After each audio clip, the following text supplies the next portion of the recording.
우리가 살고 있는 현대는 하나님을 멀리 떠나가고 있는 시대라, 이런 생각을 지울 수가 없습니다.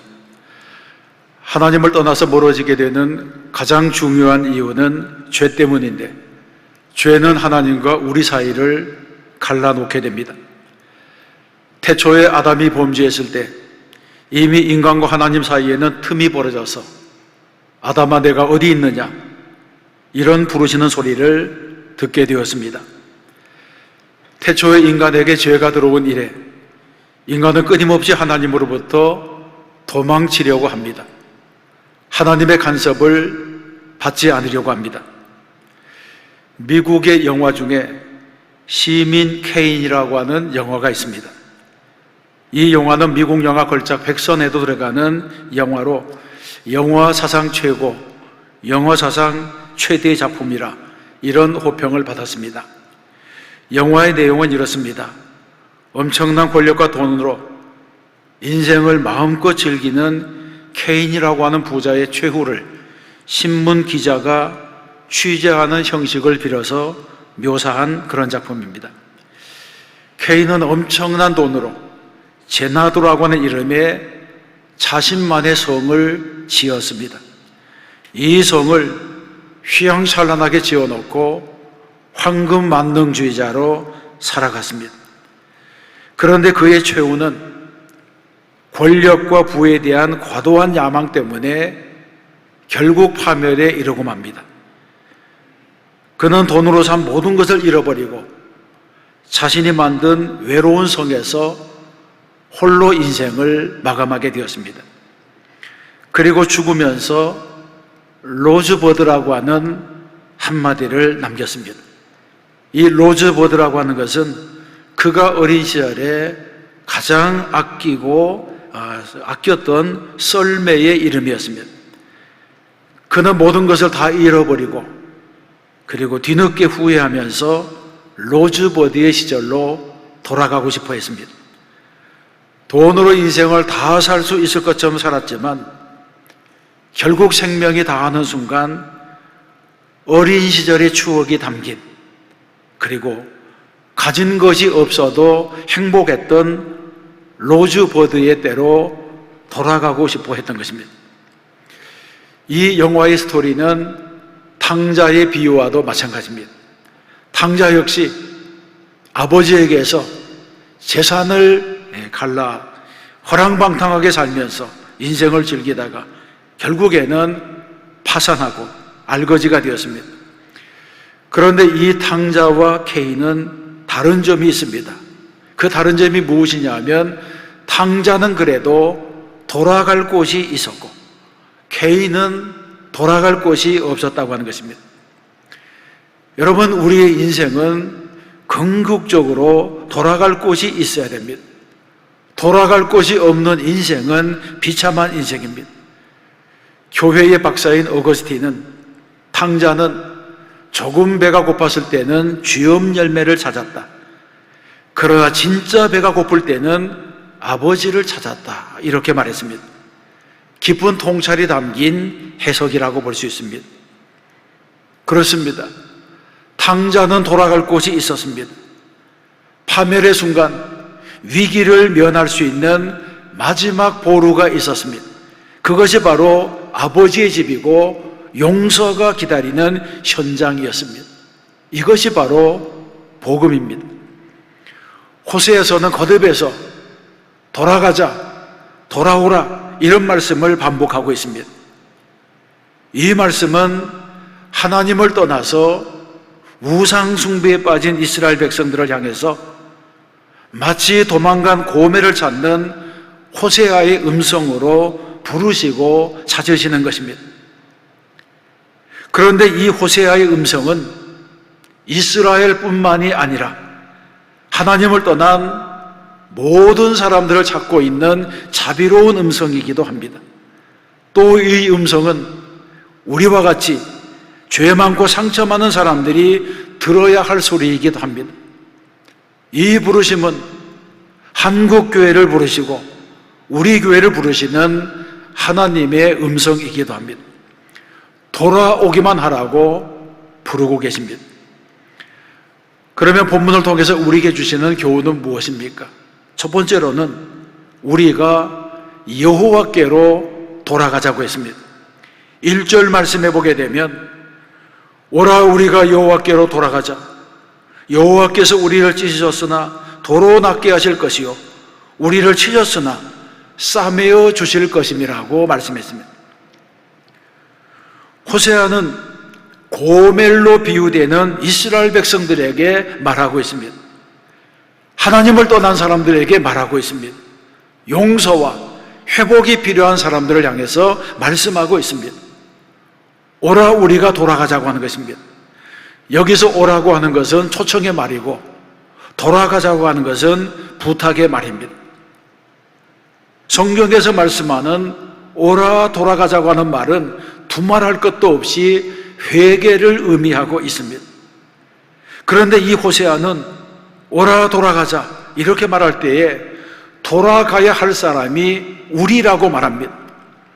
죄를 지은 고멜만이 아니고 죄를 지은 이스라엘 백성들만이 아니고 죄를 짓도록 방치한 그 남편 호세아도 돌아가야 하고 하나님을 떠나 우상을 섬기는 것을 막지 못한 선지자들도 돌아가야 한다고 말하고 있습니다. 사람들은 다른 사람을 비판할 때에 우리가 없고 나만 있습니다. 그래서 우리가 없고 너만 있다고 하는 것입니다. 그래서 유행가 가사처럼 너 때문이야 이렇게 말하는 것이 세상의 곡조라고 할 수 있습니다. 많은 사람들이 문제가 일어나면 그 원인을 다른 사람에게서 찾고 지난 과거에서 찾고 내가 아닌 남에게서 그 원인을 찾으려고 합니다. 남을 탓하는 것이 이 세상의 풍조입니다. 그러나 여러분, 이런 논리로는 문제를 해결할 수가 없습니다. 남을 탓하게 되면 수많은 문제점, 비판거리를 찾아내고 그 원인이 무엇인지를 분석할 수 있을지는 모르지만 문제를 해결할 수는 없습니다. 왜냐하면 모두가 서로에게 책임을 전가하며 다른 사람이 회개해서 문제가 해결되기를 기다릴 것이기 때문입니다. 그러나 호세아는 그렇게 말하지 않았습니다. 호세아는 오라, 우리가 돌아가자. 우리가 문제의 원인이다. 나의 죄가 오늘이 있게 하였다. 이런 고백을 하고 있는 것입니다. 이런 고백이야말로 모든 그리스도인들이 가져야 할 인식이기도 합니다. 그러면 호세아는 어디로 돌아가자고 하고 있습니까? 오늘 읽은 말씀해 보게 되면 오라 우리가 여호와께로 돌아가자고 했습니다. 하나님께로 돌아가자고 하는 것입니다. 누가복음 15장에서도 탕자가 돌아갈 때에 아버지께로 돌아가니라 이렇게 말씀하고 있습니다. 누구에게로 돌아간다고 하는 것은 돌아가는 방향을 의미하는 것입니다. 그러므로 어디에서 어디로 돌아가느냐, 누구에게로 돌아가느냐는 대단히 중요합니다. 호세아서에서 여호와께로 돌아가자고 할 때에 히브리어로는 아드 야훼라고 했습니다. 이 아드 야훼라고 하는 단어는 여호와의 어깨까지라고 하는 의미가 있습니다. 이것은 무엇을 의미합니까? 결국 회개라고 하는 것은 여호와께로 돌아가는 것인데 어디까지 돌아가느냐? 여호와의 어깨까지, 멀찍이가 아니라 여호와의 품까지, 탕자가 그 아버지의 품에 안겼듯이 떠나갔던 그 장소로 되돌아오는 것을 말하고 있습니다. 그러면 돌아가면 어떻게 됩니까? 1절 말씀에 있는 말씀처럼 여호와께서 우리를 찢으셨으나 도로 낫게 하실 것이요 우리를 치셨으나 싸매어 주실 것이라는 이 말씀처럼 되는 것입니다. 이 말씀은 신약의 탕자의 비유와도 짝을 이루는 말씀입니다. 탕자의 비유에서 탕자가 허랑방탕해서 아버지의 재산을 다 허비한 다음 거지가 되어서 돌아왔을 때에 아버지가 아들을 맞으면서 무엇을 물으셨습니까? 예를 들면 돈은 얼마나 남겨서 왔느냐, 그 돈을 어디에 다 썼느냐, 이런 것을 물었습니까? 성경에 보게 되면 그런 것을 묻지 않았습니다. 누가복음 15장 24절에 보게 되면 이 내 아들은 죽었다가 다시 살아났으며 내가 잃었다가 다시 얻었노라, 이렇게 말하면서 오직 기뻐했을 뿐입니다. 이것이 바로 용서하시는 아버지의 마음입니다. 호세아서의 하나님도 마찬가지입니다. 이스라엘이 우상을 섬기면서 하나님을 떠나 타락한 모습이 마치 고멜과 같아서 다른 남자의 아이를 낳은 여인 같을지라도 돌아오기만 하면 우리를 찢으셨으나 도로 낫게 하실 것이요 우리를 찢었으나 싸매어 주실 것임이라고 하시는 것입니다. 돌아오기만 하면 치유와 용서와 회복이 기다리고 있다고 말씀했습니다. 여러분, 우리 가운데는 아무도 완전한 사람이 없습니다. 남을 용서하지 못할 만큼 정의로운 사람도 없습니다. 우리 주님도 우리에게 말씀하시기를 내가 너희를 사랑한 것 같이 너희도 서로 사랑하라고 말씀했습니다. 이 말씀을 다른 말씀으로 바꾸어 보게 되면 내가 너희를 용서한 것 같이 너희도 서로 용서하라고 하는 말씀과도 같습니다. 하나님은 우리가 하나님께로 돌아갔을 때에 세상에서 받은 상처를 치유하시고 싸매어 주시는 분입니다. 출애굽기 15장 26절에서도 나는 너희를 치료하는 여호와임이라고 하셨습니다. 또 신명기서에서는 나는 죽이기도 하고 살리기도 하며 상하게도 하며 낫게도 하나니 내 손에서 능히 빼앗을 자가 없도다라고 말씀했습니다. 그렇습니다. 하나님은 찢어질 수도 있고 싸매고 치유할 수 있는 능력도 있으십니다. 그래서 하나님은 개인을 치료하시고 국가를 치료하시고 육신을 치료하시고 영혼까지도 치료하시는 것입니다. 중요한 것은 우리가 하나님께로 돌아가야 한다고 하는 것입니다. 코로나 팬데믹으로 어려운 이때에 우리 교회는 하나님께로 돌아가는 교회가 되어야 할 줄로 믿습니다. 성경에 보면 고난당한 것이 내게 유익이라 이로 말미암아 내가 주의 율례들을 배우게 되었나이다라고 말했습니다. 여러분, 성도는 고난이 고난으로 끝나도록 해서는 안 됩니다. 성도는 고난 속에서라도 유익을 얻어야 됩니다. 성도 한 분 한 분이 말씀으로 돌아가고 성도 한 분 한 분이 회개하여 하나님의 품으로 돌아가야 됩니다. 그래서 용서와 치유를 맛보고 하나님을 아는 참된 지식이 자라가야 합니다. 그때의 교회 공동체가 성령의 능력으로 새로워지게 되는 줄로 믿습니다. 두 번째 살펴볼 것은 셋째 날에 우리를 일으키시는 하나님입니다. 2절에서 말씀합니다. 여호와께서 이틀 후에 우리를 살리시며 셋째 날에 우리를 일으키시리니 우리가 그의 앞에서 살리라. 아멘. 또 에베소서 2장 1절에서도 그는 허물과 죄로 죽었던 너희를 살리셨도다, 이렇게 말씀합니다. 이 말씀들은 서로 일맥상통하는 점이 있습니다. 이런 일들은 언제 일어나느냐? 이런 일들은 회개하고 돌아올 때 일어나는 것이라고 말씀합니다. 이틀 후에 살리시며 셋째 날에 일으키신다고 하는 이 말씀의 뜻이 무엇이겠습니까? 대부분 성경을 연구하는 주경가들은 셋째 날에 일으키시니, 이 말은 예수께서 사흘 만에 무덤에서 부활하실 것을 예언한 말씀이라고 말합니다. 그리고 우리가 그의 앞에서 살리라고 하는 말씀은 생명의 근원이 되신 예수님과 함께 산다고 하는 말씀이라, 이렇게 해석을 했습니다. 그런데 이 말씀을 좀 더 적극적으로 해석하게 되면 이틀 후에 셋째 날이라고 하는 말씀은 죄인이 하나님께 돌아오기만 하면 짧은 시간 안에 치유와 회복의 은혜가 임한다는 약속의 말씀이라고 볼 수 있습니다. 다시 탕자의 비유로 돌아가 보게 되면 탕자가 돌아왔을 때에 근신의 기간이 필요했거나 아들이 될 자격을 다시 얻기 위해서 시험을 보았다거나 개과천선했는지를 알아보았다고 하는 그런 구절이 없습니다. 이 아들은 돌아오자마자 아들의 자격이 회복되고 좋은 옷을 입히고 손에 가락지를 끼우고 살찐 송아지를 잡아 잔치를 벌리는 그 일의 주인공이 되었습니다. 탕자가 회개하고 돌아오는 순간 모든 문제가 종결된 것입니다. 여러분은 돌아갈 곳이 있습니까? 비록 잠시 낙심하여서 실망하고 하나님을 떠났다 하더라도 반드시 돌아가야 할 본향이 있어야 됩니다. 믿음을 잃으면 모든 것을 잃는 것입니다. 돌아갈 곳이 없는 인생보다 더 불쌍한 인생이 어디 있겠습니까? 자식들에게 따뜻한 부모의 품이 있는 것처럼 돌아갈 곳이 있는 은혜가 여러분들에게 있으시기를 축원합니다. 하나님께서는 거듭해서 우리에게 돌아오라고 하십니다.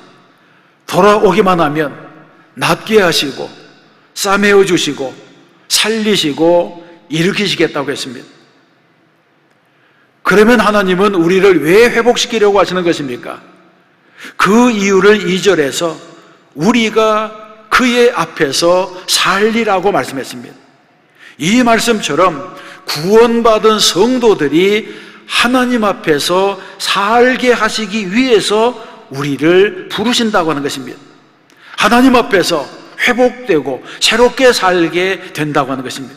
마치 탕자가 아버지 집으로 돌아와서 아들의 신분으로 새로워진 것과도 같습니다. 치유의 목적은 회복이고 회복의 목적은 새롭게 되는 것입니다. 우리 교회는 반드시 고난과 시련을 통해서 새로워지게 될 줄로 믿습니다. 하나님께서 반드시 그렇게 해 주실 줄로 믿습니다. 그것은 이곳이 바로 하나님의 교회이기 때문에 그렇습니다. 세 번째 살펴볼 것은 힘써 하나님을 알자라는 말씀입니다. 1절에서는 여호와께로 돌아가자고 했고 2절에서는 그의 앞에서 살자고 했고 3절에서는 힘써 여호와를 알자고 말씀했습니다. 이 말씀은 차례대로 살펴보게 되면 신앙의 성숙 단계를 말해주는 것과도 같습니다. 첫째는 돌아가는 단계, 회개입니다. 둘째는 함께 사는 단계, 생활입니다. 셋째는 그를 아는 단계, 체험이라고 할 수 있습니다. 그래서 3절에 보게 되면 우리가 여호와를 알자, 힘써 여호와를 알자, 그의 나타나심은 새벽빛같이 어김없나니 비와 같이 땅을 적시는 늦은 비와 같이 우리에게 임하시리라고 했습니다. 금년 가을 특별 새벽 기도회는 호세아서를 중심으로 해서 여호와께로 돌아가자고 하는 말씀을 묵상하려고 합니다. 우리가 세상의 허탄한 가르침을 따르지 아니하고 하나님께로 돌아가기만 하면, 돌아가려면 먼저 여호와를 힘써 알자고 하는 이 말씀처럼 하나님이 누구신지를 알아야 됩니다. 여기서 알자라고 하는 것은 단순한 지식을 말하는 것이 아닙니다. 이것은 믿음을 전제로 한 지식, 곧 신앙을 말하고 있습니다.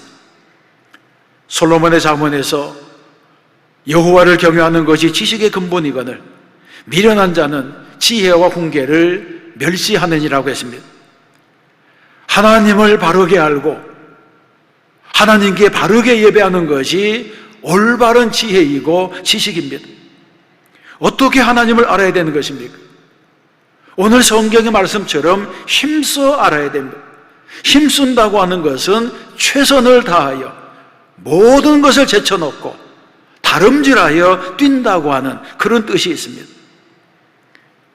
이처럼 하나님을 잘 알려면 어떻게 해야 됩니까? 첫 번째로는 하나님께 예배해야 됩니다. 코로나 방역 기간에 예배가 소홀했던 분들은 최선을 다해서 힘써 예배하는 사람들이 되어야 합니다. 기독교 신앙의 생명은 예배입니다. 온전한 예배를 드리지 못하면 하나님과 멀어집니다. 하나님과 멀어지게 되면 마귀가 틈을 타게 되는 것입니다. 그러므로 우리는 어디에서 떨어졌는지를 살펴서 첫사랑을 회복하는 성도가 되어야 할 줄로 믿습니다. 두 번째는 하나님의 말씀을 읽어야 합니다. 힘써 여호와를 알자고 할 때에 하나님을 알기 위해서는 먼저 하나님의 말씀인 성경을 부지런히 읽어야 됩니다. 말씀을 열심히 읽다 보면 처음에는 내가 성경을 붙들지만 나중에는 성경이 나를 붙들게 됩니다. 또 성도들은 하나님의 말씀이 바르게 선포되는 예배에서 송이꿀보다 더한 하나님의 말씀을 받아 먹어야 됩니다. 우리는 신앙생활하는 동안에 순전하고 신령한 젖을 사모하는 성도가 되어야 하는 것입니다. 세 번째는 하나님께 기도해야 됩니다. 기도는 하나님을 향한 영적인 호흡의 통로입니다. 내일 일을 알 수 없는 이런 불확실한 시대를 살아가면서 우리가 무엇을 붙잡아야 되겠습니까? 나의 반석이 되시고 피난처가 되시고 나의 산성이 되시는 하나님을 붙들고 하나님을 의지해야 됩니다. 사람의 건강을 누가 책임져 주겠습니까? 자녀들의 미래를 누가 지켜주겠습니까? 기도 외에는 방법이 없는 것입니다. 그래서 우리는 염려하지 말고 두려워하지 말고 기도하는 성도가 되어야 할 줄로 믿습니다. 사랑하는 성도 여러분, 우리가 성경의 말씀처럼 여호와께로 돌아가고 여호와 앞에서 살고 여호와를 힘써 알게 되면 하나님께서 우리에게 주시는 은혜를 받게 되는 것입니다. 그 은혜가 무엇입니까? 3절 하반절에 보게 되면 그의 나타나심은 새벽빛같이 어김없나니 비와 같이 땅을 적시는 늦은 비와 같이 우리에게 임하시리라고 했습니다. 하나님의 약속의 말씀을 붙들고 살고자 하는 성도에게는 하나님께서 주시는 은혜가 있습니다. 하나님께서 생명의 빛으로 은혜의 단비로 곡식을 여물게 하는 늦은 비로 축복해 주시는 줄로 믿습니다. 고난에서 회복되기를 원하십니까? 넉넉하게 살기를 원하십니까? 열매를 맺으며 살기를 원하십니까? 그렇다면 하나님께로 돌아가는 사람이 되어야 합니다. 하나님과의 거리가 멀어지면 멀어질수록 다시 돌아오는 길도 멀어지게 됩니다. 하나님께로부터 멀어질 때는 내 뜻대로 떠나가지만 다시 돌아올 때에는 가시가 길을 막고 담이 쌓여서 길이 끊기고 떠나왔던 길이 흐려져서 돌아갈 길을 찾지 못하는 것입니다. 그러므로 한번 식어진 신앙은 다시 뜨거워지는 것은 어렵습니다.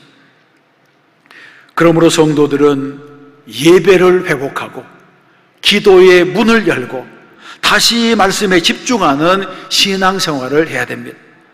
그러기 위해서는 내가 할 수 있는 최선의 노력을 다해야 되는 것입니다.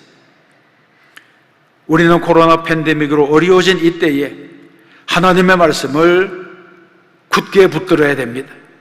지금 우리나라는 하나님의 은혜로 이만큼 살게 되었는데 좀 살만해지자 하나님의 은혜를 잊어버리고 고멸의 길로 가고 있습니다.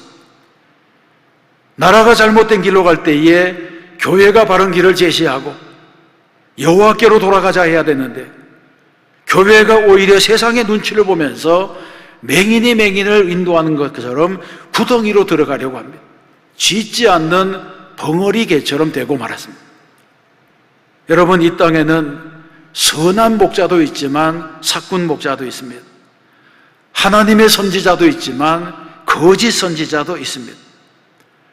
우리는 이 세상이 다 허탄한 길로 가고 바알과 아세라에게 무릎을 꿇을지라도 바알의 무릎을 꿇지 않은 7,000명이 되고 남겨진 그루터기가 되어서 마지막 때에 거룩한 씨앗이 되어야 할 줄로 믿습니다. 다시 한번 우리는 오라 우리가 여호와께로 돌아가자, 이 말씀을 가슴에 품고 첫사랑을 회복하는 성도가 되시기를 바랍니다. 또한 주가 말씀대로 살고 믿음으로 살아 승리하는 저와 여러분 되시기를 주님의 이름으로 축원합니다.